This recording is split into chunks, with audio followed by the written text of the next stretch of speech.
Welcome, everybody, to another edition of the Nick Saban Show, along with the head coach of the Crimson Tide. I'm Chris Stewart. Our program brought to you by Truckworks. Coach, congratulations on the 38-19 win here in Columbia against the Tigers. It was a good win for us. I was really proud of our players. They came out and played really, really well in the first half. I thought the execution was great. The offense controlled the tempo of the game, played really well on defense, got off the field on third down. So really, really pleased with that.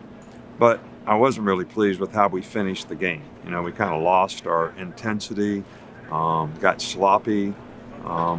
We did give Bryce an opportunity to play in the second half, which I think is important for his development, and he'll learn a lot from the experience today. We tried to play a couple players in some spots on defense, and I'm sure they'll learn from it. So when you have a first game, you want to find out who you are, you want to find out where you are, and you figure out what do we have to do to improve. And I think there's a lot of things that we can improve on, and that's what we'll go to work on this next week. From a preparation standpoint, Coach, very unusual, obviously, just in terms of trying to make sure you keep your numbers where they need to be and make sure that everybody's safe, all of those type things, but also the delay in getting things started for the season. Yeah, but I think our players really handled all that really, really well. Because they played extremely well in the first half. So they were very well prepared. Our staff did a great job of getting them prepared. And I think this is a good team that we played against. You know, they're a good defensive team. They were a top 15 defensive team last year. I thought Mac played very well in the game. But I was really pleased with the way our players managed all the uncertainties and all the changes that we had to go through to get ready to play this year. And I think that was indicative. Their efforts were indicative of how they played in the first half. Let's get into these first half highlights.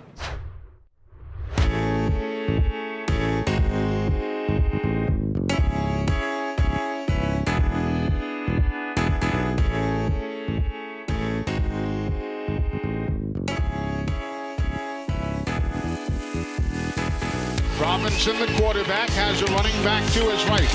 Claps his hands, pressure up the middle. Have a seat, young man. How about that? Alabama just brought Christian Harris right off the middle. Nobody picked him up, and Robinson was eating turf before he knew it. Second down and 7, Bama from their own 37. Here's Waddle in motion. Play action fake. Mac Jones loads up, throws a high ball. Caught neatly by John Mechie, the 6', 195-pound sophomore receiver. Playing a whole lot bigger than that right there. 3 tight ends for Bama. Cameron Latu is in the lineup. Forrestall lines up to the right side. Hands off Najee. Running room up the middle. Touchdown, Alabama. Touchdown, Alabama. And boy, how I waited to say that. Nice blocking by Deontay Brown. 1-yard touchdown run for Najee Harris. Claps his hands again, gets it. There's the pitch option to Roundtree. Bama's got him stuffed, and the Tide takes over on downs. Dylan Moses, welcome back. Football is at their own 34-yard line. Here's Mack. Play action. Looks up across the middle. Trying to find Waddle, who leaps forward. He'll make the grab inside the 20 at the 18-yard line. Beautifully thrown. Equally as pretty of a grab. Mac Jones to Jalen Waddle. Hello and welcome to 2020. Bama, 2 of 3 in third down conversions. Here now a 3rd and 7 from the 18 of Mizzou. They need the 10-yard line. Mack has it. He looks, has time, throws wide open right side. Touchdown, Alabama. Alabama's 18 yards on the reception, and the Tide just doing it again. That time Waddle was on the receiving end, got outside the defender, and a beautifully thrown ball by Mac Jones. Yeah. 2nd and 2 after the 8-yard pickup. Now again out of the pistol formation. Hand off again to Najee. Breaks free. First down into the secondary. Nearly broke loose for a touchdown, but the defender would not let loose of the ankle. But Najee gets to the 35.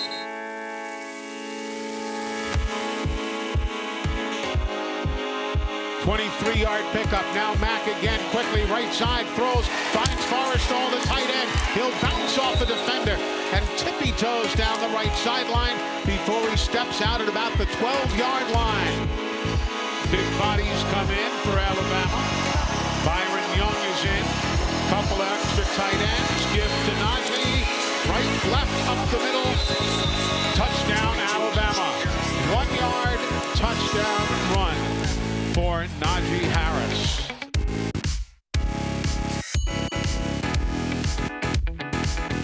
Harrison Nevis. Snap, kick, on the way, good.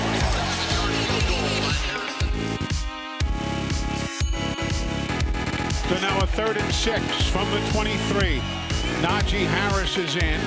He'll line up to the right side of Mack. 2 wideouts and the tight end Forrestall on the left. 1 man wide to the right.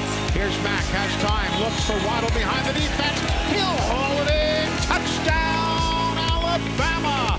23 yards, beautifully thrown. And Alabama, what a spectacular catch and throw. Coach, you mentioned it earlier, but wow, really, really good first half from your squad. Right. Well, you know, we made some explosive plays on offense. We controlled the tempo of the game. Jalen Waddle made some fantastic plays, him and Smitty both. The defense only gave up 113 yards, but the key to the drill was we got off the field on 3rd down. All right, so all those things were really good, and, you know, like I always say at halftime, there's no scoreboard, and you got to maintain your intensity, and it would have been a great opportunity for us to be able to play a lot of players in the second half if we went out there and taken care of business in the second half. We've got more coming up. Stay with us right here on The Nick Saban Show. The Nick Saban Show is brought to you by the University of Alabama, where legends are made. And by Red Diamond, the official coffee and tea of the Crimson Tide.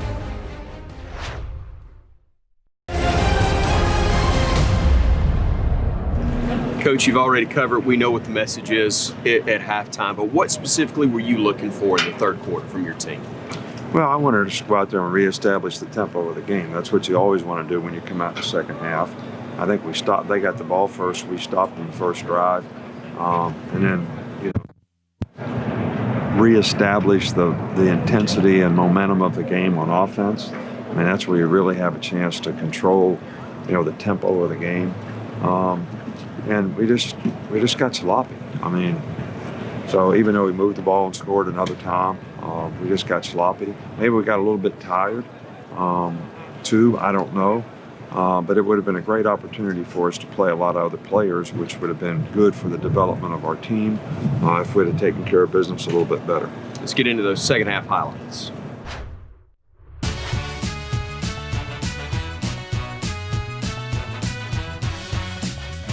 Second down and 4 from the 47-yard line.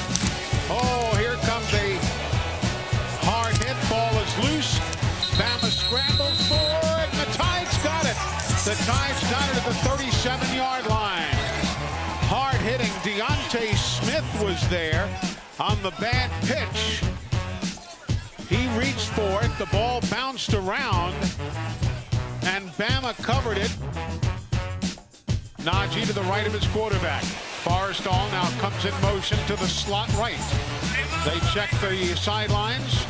Mack will hold his arms out. He'll make the call. On the quick handoff, Najee follows, blocking to the 10, out to the near sideline, and he's got a first down at around the 7, maybe the 8-yard line. First and goal, Najee fights his way in on the left side. Touchdown, Alabama. Handoff to Najee behind Evan Neal, and he fought his way in for yet another touchdown.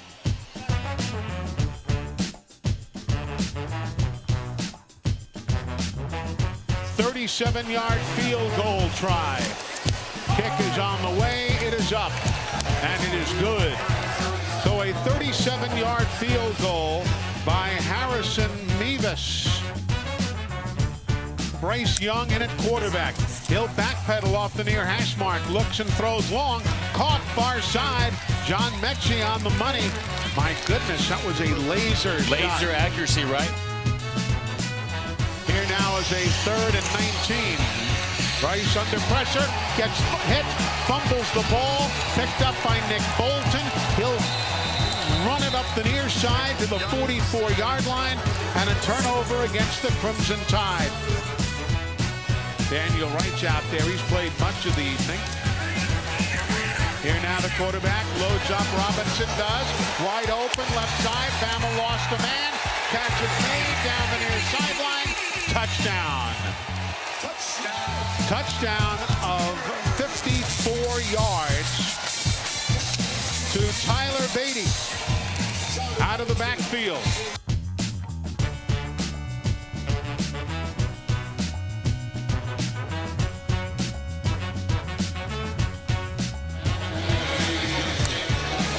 He'll boom that one away. Nice spiraling punt. Goes back and it's fumbled by Mizzou. It's loose. Everybody reaches in under the scrum. Who's got it? It's Alabama ball. Alabama recovers the football. 34-yard field goal attempt by Will Reichert towards the uprights to our right. Kick is on the way. It is up, and it is good.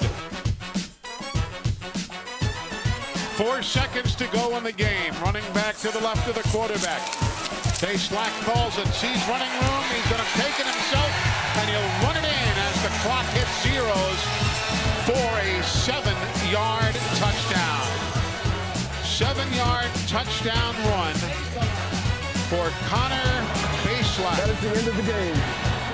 And as you hear from the referee, that is the end of the game. 38-19, again, Coach, the final score in this one. Yeah, well, we always say we want to win the fourth quarter. You know, that's something that's really, really important, and we didn't do that today. You know, they scored a couple touchdowns late in the game, scored on the last play of the game, but we just didn't finish, you know, like you want to finish. You know, when we put Bryce in the game, we expect him to go in there and execute and play offense like, you know, everybody else. He's capable of doing that, and we're going to work hard to get him better, and he'll learn a lot from this experience. But we got a little sloppy on offense, and you know, but you got to play and win the fourth quarter, and we didn't do that, and that's something that we need to learn from. 38-19, again, the final score. We've got more coming up, though. Stay with us here on the Nick Saban Show. The Nick Saban Show is brought to you by the University of Alabama, where legends are made. By Coca-Cola, together tastes better. And by Aflac. Get to know us at aflac.com.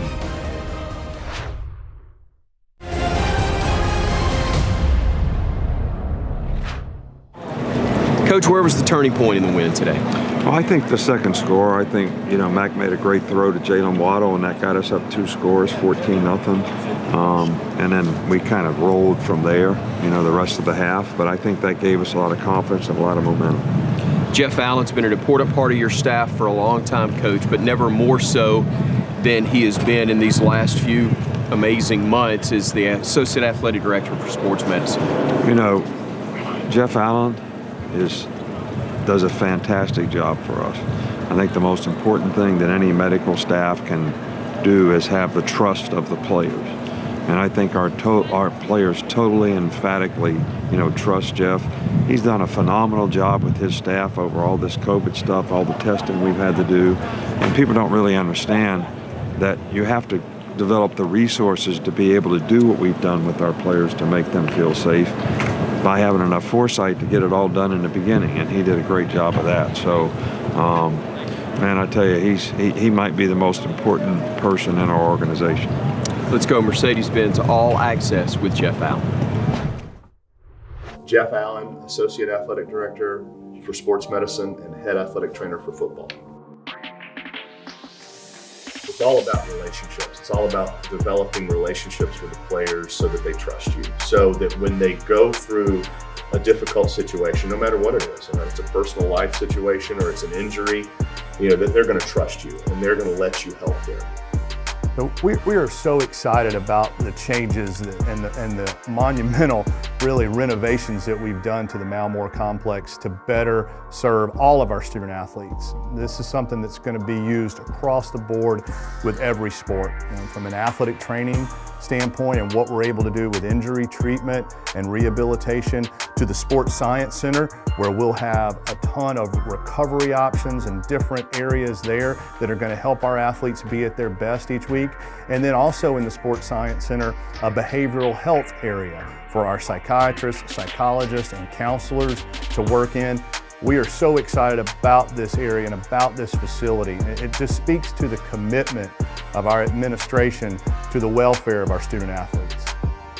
Every day brings different challenges, because every day there's going to be some new issue or illness or injury that you're going to have to deal with. And the great thing I like about it is you're trying every day to get a guy ready to play. So there's almost a competitive part of it, for me even, what can I do today to help this guy be better? And it's different every single day. But, we get here during the season. I mean, we're here 6:30, 7 o'clock, with morning treatments, and then we're treating guys and rehabbing throughout the day, and then practice in the afternoon, and then evening treatments after that. So it's definitely a full-time schedule, but it's so great to see those guys progress through the week and be ready to go on Saturday.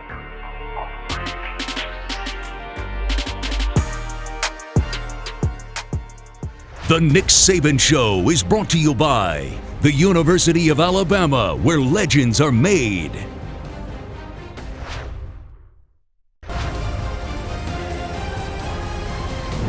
Coach, you got some key pieces to the puzzle back this year, but I'm going to guess there are no more pieces any more important than Dylan Moses. Well, and it's just so heartfelt, warming that, knowing what the guy went through last year. He was a leader of the defense last year. He got hurt in preseason. He missed the whole season. It was so difficult for him, and he's worked so hard to come back. So to see him go out there and play well tonight like he did, be back as a leader, it's so important to us, and I know how important it is to him and his future, and I just couldn't be prouder of a guy. We'll spend a little more time getting to know the senior from Alexandria, Louisiana. This last year has actually been really hard for me, especially in the beginning when I first got hurt. Not being able to play is really, brought back my love for the game, and every time I go out on that field, it's gratitude. I'm happy. You gotta appreciate the little things in life. As far as, just me talking about, my injury and all that, and the mental block, that was one thing I did have to overcome. And whenever I spoke with Coach Saban one day, he brought it to my attention. From that day forward, I challenged myself, to not think about it. And once, I started doing that, I started playing back 100% again. I feel really great actually being out there with my teammates again, being that it's been a year since I've been out there. And at this given moment, I feel like that Coach Saban is really comfortable with me, ever since, I've been back. He noticed that, everything's been going smoothly as far as me running the defense, and I feel like he's comfortable with that. As far as my health, I feel really good. I just need to keep, just keep getting better, just far as developing that feel for being on the field again. Since it's been a while, but other than that, it's been great. I want to be able to, put a punctuation on the back end of my career here at Alabama. And at the same time, I want to be able to affect my teammates. That's the reason why I came back. I care about them. And I love them. So for me, it's to be able to affect them and get our guys back to how we used to. Now that I've sat back and looked at the things we really need to work on, I've been trying to apply it in every way possible as far as being a leader. I'm not trying to be like a hard-nosed leader, just trying to be like one that can understand his teammates and be there for his brothers. So I go into practice with the intent, of just bettering myself. I don't try and do more or less. I just go in and grind every single day, and I try and rub that off of my teammates. And I feel like at this point, we've developed that as a whole, and we're ready to play. The Nick Saban Show is brought to you by Aflac. Get to know us at aflac.com.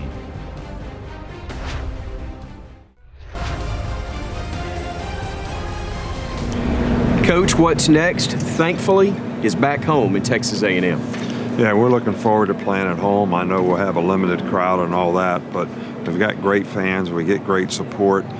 Texas A&M is a formidable opponent. We've had some great games with them in the past, and we have a lot of respect for Jimbo Fisher and the job that he does. So this will be a tough game for us, and we're going to have to improve from week 1 to week 2, which is always what you really want to see your team do. So this will be a great week for us. Coach, thank you for the time. Congratulations on the win over Missouri, and we'll see you next time right here on The Nick Saban Show. The Nick Saban Show is brought to you by Coca-Cola. Together tastes better. By the University of Alabama, where legends are made. And by Trustmark, people you trust, advice that works.